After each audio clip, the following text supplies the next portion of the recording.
Il progetto di riuso Escape è una testimonianza di come Darwin, nel descrivere l'evoluzione della specie, aveva anticipato anche quello che accade nel mondo dei progetti.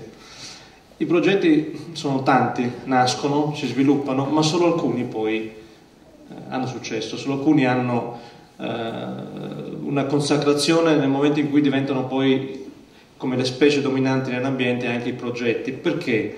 Perché anche nel caso dei progetti c'è una pressione selettiva che nasce dal bisogno e dalla capacità di svilupparlo. Solo progetti che nascono dal bisogno reale e che si sviluppano in modo corretto e che poi cessano di essere progetti, ecco, solo questi poi alla fine sono quelli che rimangono. E non sono tantissimi, se vogliamo, non sono tantissimi, perché molti progetti nascono come fuoco d'artificio, fanno un bel botto e poi dopo scompaiono lasciando il cielo scuro.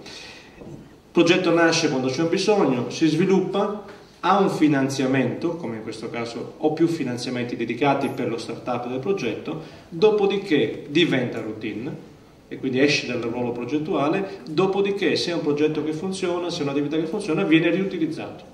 Cioè se ne fa proprio un sistema di governo più alto, in questo caso la regione, per evitare di replicare progettualità che poi dopo portano magari risultati diversi. E quindi questa è la logica di base del progetto del riuso. Il progetto del riuso che in ambito sanitario è particolarmente delicato e complesso, proprio perché particolarmente delicate e complesse sono le strutture in cui si va a realizzare. Il dottor Dario citava prima come la sanità sconta un po' una certa arretratezza, diciamo, rispetto ad altri ambiti dove viceversa l'informatica si è imposta e spontaneamente ha sostituito altre tipologie di approccio.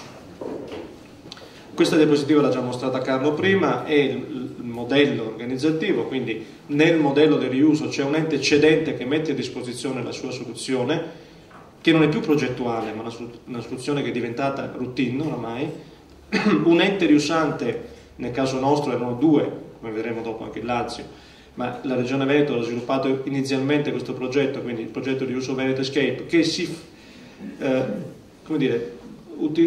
ha il beneficio di partire da un'esperienza già sviluppata, diventa modello per la Regione Veneto di implementare una metodologia di lavoro e c'è il coinvolgimento quindi di tutte le aziende sanitarie del Veneto. È anche il momento in cui Arsenal consolida quello che è il suo ruolo di braccio operativo, di mediatore, diciamo, dello sviluppo del progetto, che era già iniziato con un precedente progetto che era il Toptimum, che aveva visto nascere in qualche modo Arsenal, e che si consolida in questa nuova progettualità e che poi si evolverà nei progetti successivi.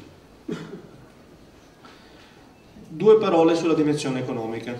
Perché è importante? È importante per capire come, innanzitutto per sviluppare progettualità in ambito informatico ci vogliono soldi, perché diciamo che i finanziamenti hanno proprio questa funzione, no? Di consentire di superare l'impasse, diciamo, finanziario iniziale. Però questa diapositiva è importante anche per capire come non ci vogliono necessariamente tantissimi soldi per avere successo. La dimensione economica di questo progetto, come vedete, è sotto i 5 milioni di euro. C'è un cofinanziamento del CNIPA, un cofinanziamento della Regione Veneto e un cofinanziamento in termini di messa a disposizione di risorse da parte delle aziende. Grande complessità organizzativa, ma confrontiamolo con quello che sono progetti analoghi in altre regioni. Vedete il progetto Sole, il progetto Sister Lombardia, parliamo di dimensioni economiche decisamente diverse. Eppure non è detto che hanno una maggiore complessità per altri versi, ma non è detto che il risultato sia stato molto più brillante in termini di outcome del progetto, cioè in termini di quanti referti vengono scaricati, che poi è quello che ci interessa alla fine. Quindi è importante anche uscire dalla logica del per fare progettualità nuove ci vogliono una quantità tale di soldi che non ci possiamo permettere di farlo. E questo è importante come testimonianza del percorso di Escape. Bene, l'obiettivo qual era? L'obiettivo era quello di portare tutta la Regione Veneto allo stesso livello standard. Quando è partito il progetto Veneto Escape non era solo Treviso, ma erano, come si è visto prima, alcune aziende che avevano già sviluppato la progettualità, ma il grosso della regione non aveva ancora beneficiato, tra virgolette, di questa possibilità. E quindi estenderlo, ma non solo, ma estenderlo in modo omogeneo. Quindi costruire un'infrastruttura comune capace di garantire l'interoperabilità. È stata fatta una scelta molto importante di non consegnare un software preconfezionato, un modello preconfezionato, ma adattare lo strumento alle varie realtà, quindi mantenendo anche un'ampia possibilità di coinvolgere i fornitori. Poi è stata fatta una gara per individuare un fornitore standard che poi ha sviluppato in tutte le aziende lo stesso prodotto. No, è stata fatta una scelta molto più, come dire, democratica per certi versi, naturalmente governata, che è stata quella di dire: noi vi diamo gli standard, vi diamo quelli che sono i criteri minimi a cui dovete adattarvi, e ciascuna azienda poi ha sviluppato col suo fornitore il modello che fosse coerente con quello che era il progetto. Quindi alla fine abbiamo ottenuto lo stesso risultato con un percorso molto più snello, molto più agile e anche molto più rispettoso del mercato per certi versi.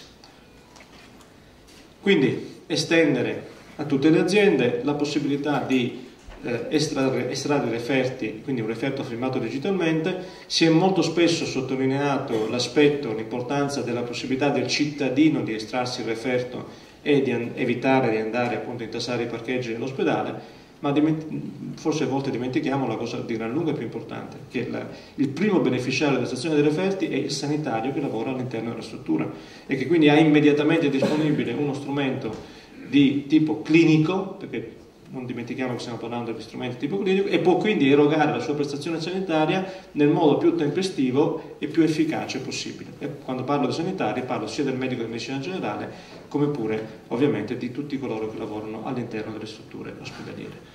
Questo, non dimentichiamocelo, è il primo impatto, non quantificabile in termini economici facilmente, ma sicuramente facilmente intuibile per tutti quelli che conoscono un minimo di come funzionano le strutture sanitarie. Scarico referti, comunque può avvenire in un qualsiasi PC, abbiamo visto anche la soluzione su un iPad piuttosto che su strumenti analoghi, e quindi a casa del paziente, medico curante, in farmacia, nei distretti, nelle singole realtà dell'ospedale.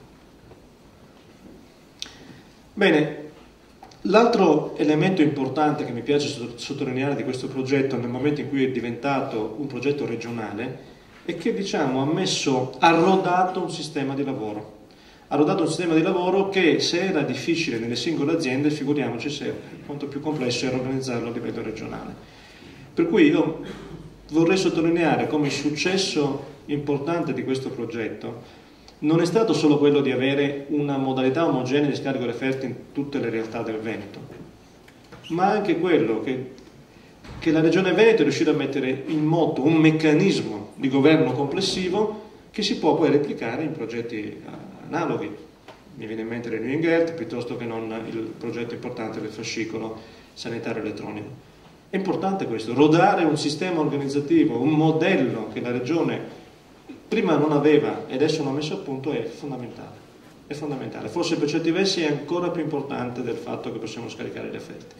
Come vedete è complesso, come vedete Carlo l'aveva già in qualche modo mostrato prima, ma comunque insomma c'è un comitato strategico che prevede la partecipazione sia di riusanti che di cedente. C'è un comitato operativo per ogni provincia o area vasta, Verona, Rovigo, Treviso e Belluno erano insieme, e poi per ciascuna una cosiddetta unità operativa che riuniva le URSS di appartenenza all'area vasta, dividendo un ambito più strategico e un ambito più operativo, con compiti decisamente diversi. Il comitato strategico è formato da un direttore sanitario per ogni provincia, un rappresentante della Regione Veneto, un rappresentante dell'ente cedente, del Ministero della Salute, la società scientifica dei laboratoristi, perché qui stiamo parlando di referti di laboratorio sostanzialmente, ma non dimentichiamoci che stiamo andando a digitalizzare tutta una serie di documenti sanitari che oggi possono essere lettere di emissione, domani possono essere le cartelle cliniche, quindi siamo partiti dal laboratorio, ma questo è un mattoncino di Lego, dopo possiamo costruire quello che vogliamo, e naturalmente il rappresentante di Essinal.it. Nel comitato operativo di area vasta venivano riuniti tutti i referenti delle varie aziende, ULSS, ospedaliere e IOV, appartenenti alla stessa area vasta, quindi 5 comitati come abbiamo visto, e poi nelle singole unità operative dove si mettevano poi in pratica operativamente le indicazioni c'erano rappresentanti delle varie aree coinvolte, quindi la direzione sanitaria, l'area amministrativa, l'area legale per gli aspetti di privacy soprattutto, l'area personale, diagnostica del laboratorio e ovviamente il sistema informativo. È quasi simbolico il fatto che i sistemi informativi siano l'ultimo della lista, ma non per sottolineare che siano meno importanti, ma come per dire che l'aspetto informatico paradossalmente è quasi più semplice in questo tipo di percorso, dove vedete sono tutta una serie di sfaccettature e solo se all'interno delle singole aziende vengono coinvolti tutti si può raggiungere il risultato, altrimenti ciascuno di quei passaggi di direzione sanitaria e amministrativa può diventare uno stop, può diventare un momento di ritardo dello sviluppo del progetto. Quello è il motivo per cui si è deciso di coinvolgere le persone, anche quelle che apparentemente sono meno interessate, perché è l'area amministrativa, perché è importante, perché ci sono tutta una serie di passaggi amministrativi che o funzionano oppure si ferma il sistema. E questo modello è, ancora una volta lo sottolineo, uno dei motivi del successo. Bene, come si è sviluppato il progetto? Partito nel 2009, anche se il 2009 è stata la fase di progettazione, di messa a punto del sistema, ma realmente si è sviluppato nel corso del 2010-2011, dove c'è stato l'avviamento dei lavori progressivamente nelle varie aziende. Il 2012 è stato prevalentemente un anno di monitoraggio del sistema, dove si è stato poi visto come si erano implementate le cose, come si erano sviluppate e è stata fatta una messa a punto. Dopo parlerò anche della comunicazione, perché non sempre è sufficiente fare le cose, bisogna anche farle vedere e farle conoscere. In questo Gantt sono indicate anche le milestone di progetto, tappe, in corrispondenza delle quali, a fronte di una documentazione, ci dava Carlo prima, ben precisa dello sviluppo del progetto, venivano erogate le quote di cofinanziamento. Bene. Le attività previste, le abbiamo già citate prima, scorro velocemente, come vedete non è la realizzazione di un software, ma c'è la fase di progettazione, l'acquisizione e ampliamento di adattamenti tecnologici, la ricontestualizzazione, quello di cui parlava Carlo, l'integrazione del sistema, il trasferimento di know-how, attività di rilevazione e analisi dei costi, attività di manutenzione e conduzione, sono le varie situazioni. Perché parlavo della comunicazione? Perché nell'anno di monitoraggio cosa è venuto fuori? È venuto fuori che non sempre la disponibilità della soluzione per il cittadino equivaleva a un utilizzo dello strumento, per cui è stata messa a punto, d'intesa fra cedente e riusante, anche un'attività di comunicazione importante. Bisogna anche far sapere al cittadino che ci sono strumenti a disposizione. In questo senso, questo è uno soltanto degli strumenti che è stato utilizzato. Abbiamo ragionato su qual era la modalità più impattante e i manifesti pubblicitari stanno fermi, gli autobus si muovono. Per cui abbiamo scelto quelle che erano le province meno virtuose, le aree meno virtuose, dove magari per vari motivi i referti venivano scaricati in una modalità, in una quantità minore rispetto al previsto, e abbiamo detto bene, cominciamo a far girare gli autobus che ci fanno pubblicità. Sarà interessante vedere adesso, andare a monitorare anche l'impatto di sistemi di comunicazione come questo, che anche questi hanno importanza nel successo di un progetto. Bene, passo abbastanza velocemente su questi aspetti più tecnici, perché mi piaceva lasciare pochi segnali chiari, sono quelli di cui abbiamo discusso fino adesso. Questa diapositiva più che altro vi dà l'impressione della complessità del progetto e soprattutto come alla fine il coinvolgimento non riguardava solamente, ci tengo a sottolinearlo, il territorio, ma anche la realtà ospedaliera, che ritengo essere una di quelle che beneficia di più di questi tipi di attività. Bene, l'altra cosa che è stata detta, ma mi piace sottolineare, è come il progetto Escape non è l'equivalente della firma digitale di un documento, assolutamente no. Non è sufficiente produrre un documento digitale o firmarlo digitalmente, bisogna anche come dire, garantire tutte le tappe di un processo che implica sì, la firma digitale, ma anche la corretta archiviazione, la corretta distribuzione e la corretta conservazione, perché stiamo parlando di documenti che vanno a sostituire il documento cartaceo. A volte c'è un po' di confusione fra Dice, beh, io posso scannerizzare il documento e lo mando in documento digitale. No, questi sono documenti che vanno a sostituire il cartaceo. Quindi fra tutti i benefici c'è anche la scomparsa di archiviazione, di magazzini e così via. E Escape vuol dire tutto il processo completo, non solamente la produzione del referto digitale più o meno firmato. Bene, quindi la soluzione Event Escape riprende la soluzione Escape evoluta, garantisce quindi tutte queste fasi, la certificazione, quindi vuol dire la riconoscibilità di chi firma, la produzione del referto digitale, ma anche l'archiviazione, la corretta conservazione e la distribuzione e indicizzazione sia verso il versante ospedaliero che verso il versante dei medici che lavorano sul territorio, dei cittadini, delle farmacie. Poi basta soltanto utilizzare la fantasia per trovare modalità diverse di distribuzione anche a sostegno di quei cittadini che magari non hanno un accesso diretto ad internet, anche se oramai sempre più spesso questo avviene.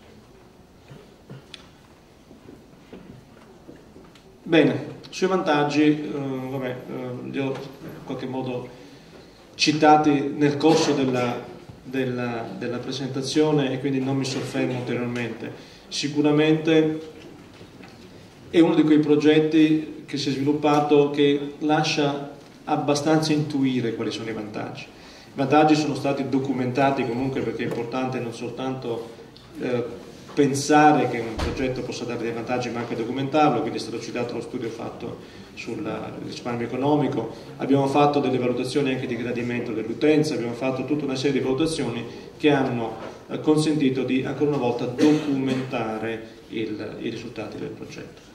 Ecco, questa la salterei anche perché oramai siamo. Ecco, l'ultima diapositiva la dedico al mondo reale. Certo, i progetti in sanità su quelli informatici spesso vengono descritti come cose meravigliosamente belle. In effetti ci siamo confrontati con le criticità, con le difficoltà. I progetti che non hanno attraversato difficoltà probabilmente non hanno molti contenuti reali. Questo, siccome è un progetto reale, ha incontrato una serie di problemi. Quali sono stati rapidamente? Beh, il più importante è sicuramente riorganizzare il flusso di lavoro all'interno dell'azienda, di gran lunga superiore a qualsiasi problema di tipo informatico. Quindi la reingegnerizzazione dei processi aziendali, l'integrazione di questa soluzione, questo sì è un problema più informatico, con gli altri sistemi aziendali, la produzione di linee guida e documentazione organizzata in base alle esigenze delle singole aziende, l'introduzione di standard documentali di codifica comuni a tutte le aziende, questo è molto importante, e la ricontestualizzazione della soluzione nelle realtà esistenti, che è tipico di un progetto di riuso. Ecco, tutti questi elementi sono elementi che hanno consentito di portare a termine un progetto di successo. Grazie.